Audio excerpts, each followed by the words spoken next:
it was called the Drew Cup, which became the cup for the competitors between the tables. Yeah. Yeah, Jim was there. Yeah, it's gone back a while, and there were lots of others that have passed on too. Jim Manley, yeah, I think so. I haven't seen him for a while. Only time I ever seen him was at funerals and stuff. I saw him at the Culver's funeral when I went there. He was there, and yeah, but. I very often see him, but he's around about. He's retired now. He wasn't with him for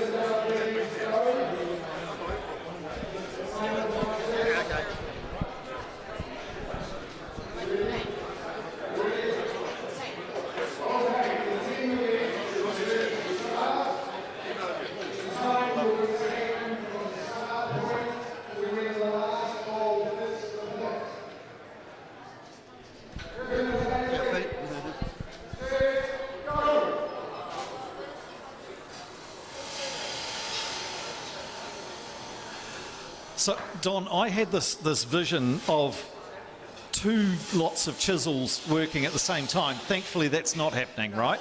No. No, it's only one chisel working at the same time. But they've got someone...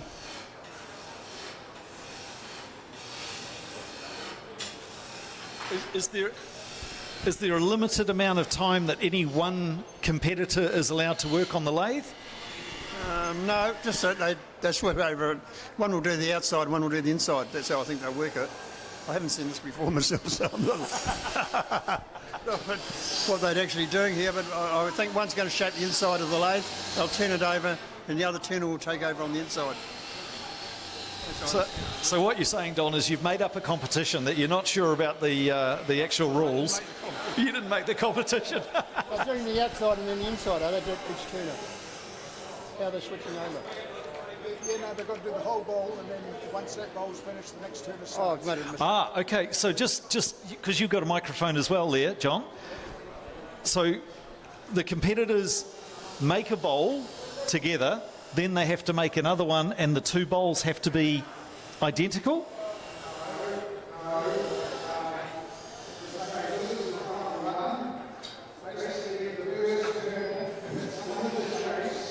Right.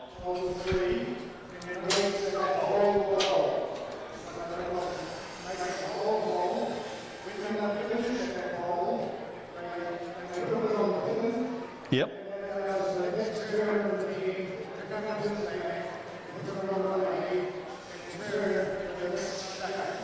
Right. And we've got essentially three different shapes that are here. But they're using the same block to turn all three. Ah, okay. I can see the complexity starting to weave its way into this. Are you the architect of this competition, John? Yeah. Right.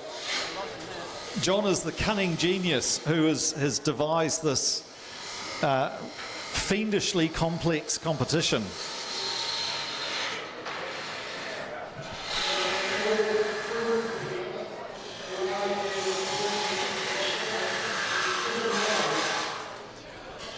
So we're seeing some of the teams swap over. They've turned the base. They've got the spigot that's going in. They're turning the inside now. Yeah, they're doing the spigot now on the outside.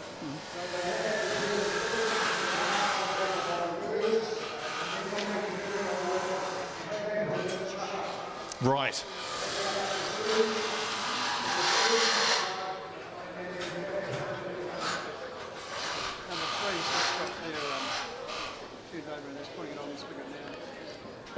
I noticed when number 3 clamped it in, there was a little bit of a vibration in there. Is there? If it goes into the spigot not quite dead centre, that's going to be a problem? That is a problem, yeah.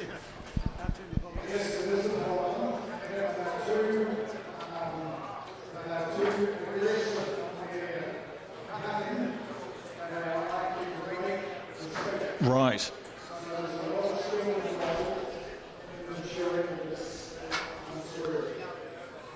Right, that looks a lot better, I think. Even for my novice eye, that looks a lot better than... You know if it's wobbling. Yeah.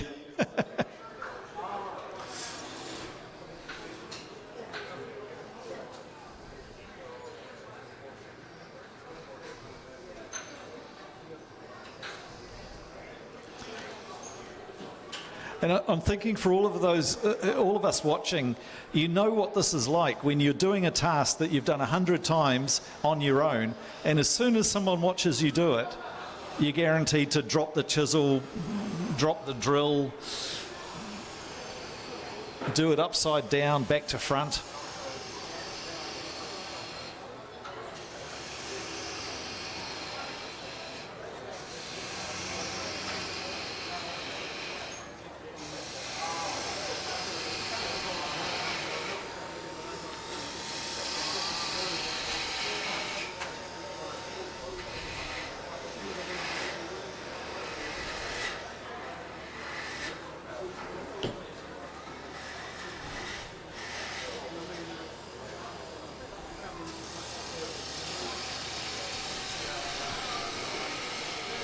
So just while we're watching, this little egg cup, is this one of the ones that was made this morning as part of the competition? As part of the Inter Club, yeah. So they were some of the more novice turners, oh, not all novice, but this egg cup was made by, and the Inter Club competition we had this morning was to make an egg cup. And it had to fit, I think it was a number 7 size egg from memory.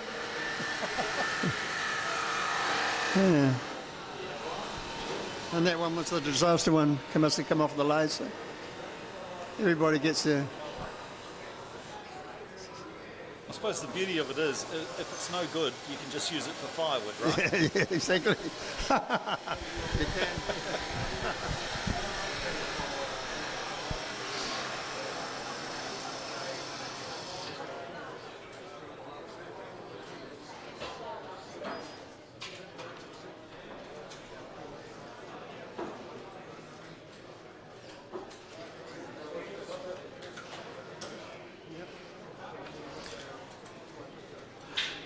So John, just work us through that. The competitors at lathe number 3, they've completed their first bowl.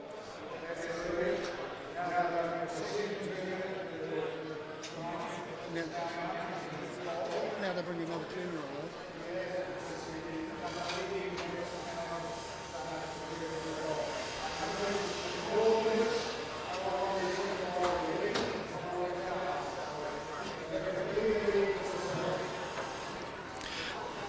And looking at the drawings here, so this second bowl has a slightly different shape, obviously.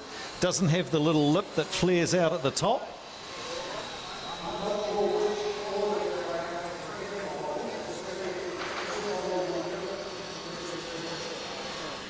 And the drawing at the bottom shows, how would you describe that, where the lip actually turns inwards?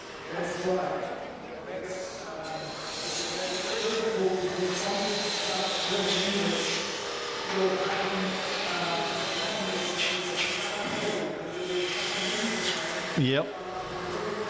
Sure. So that's the most... Right. So the potential for disaster is higher on the last one.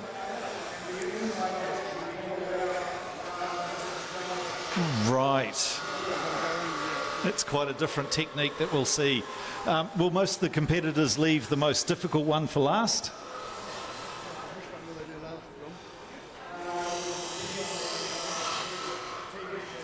Sure.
So what have we seen here, Don? We're seeing that he's that it's come out of the chuck. I'm not quite sure whether he can rectify the situation or not. Depends how bad it is, really. but it's certainly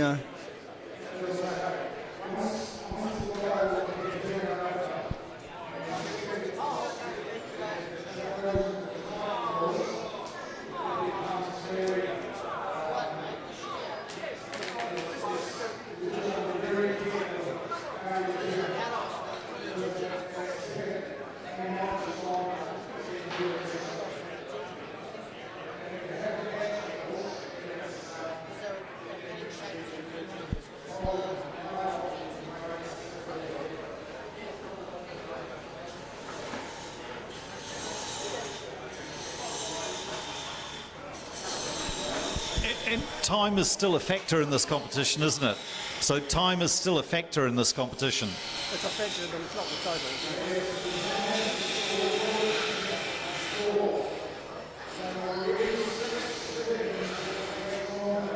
Right. Okay, so every 6 seconds that you're behind your competitor is the equivalent of 1 point.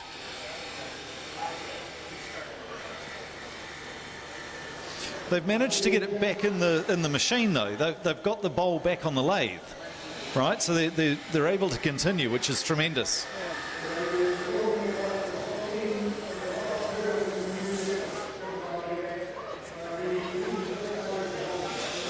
Right. Sometimes it's repairable, sometimes it's not. Right. It's not over yet, folks.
So the teams get some some additional assistance in terms of locating the blank onto the lathe? Yeah.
I can see Dick there at lathe number 4 working away on the inside of the bowl. Yep. So is this the curved part? Yeah, that's the curved part, yep.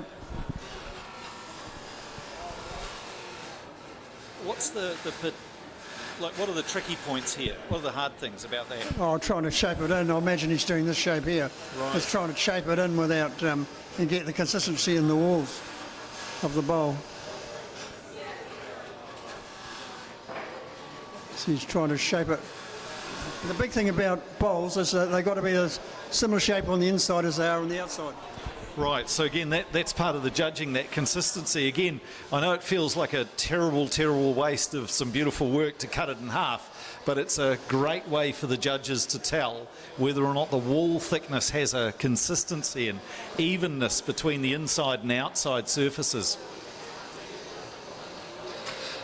There's a fair amount of intensity on Dick's face that I can see even from here.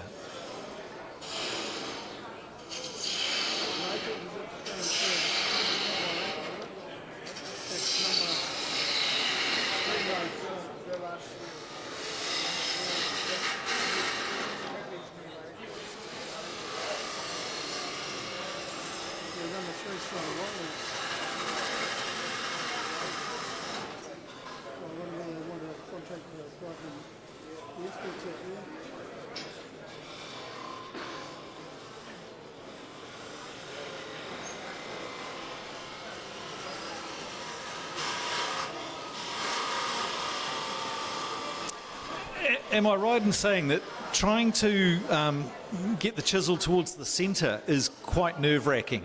Because it changes the whole feel, or it changes the grip will be different, won't it, when you're working right in the centre?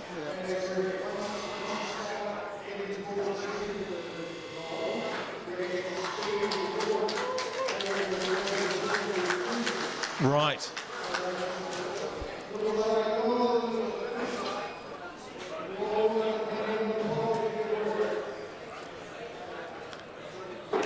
Fantastic, ladies and gentlemen, a round of applause.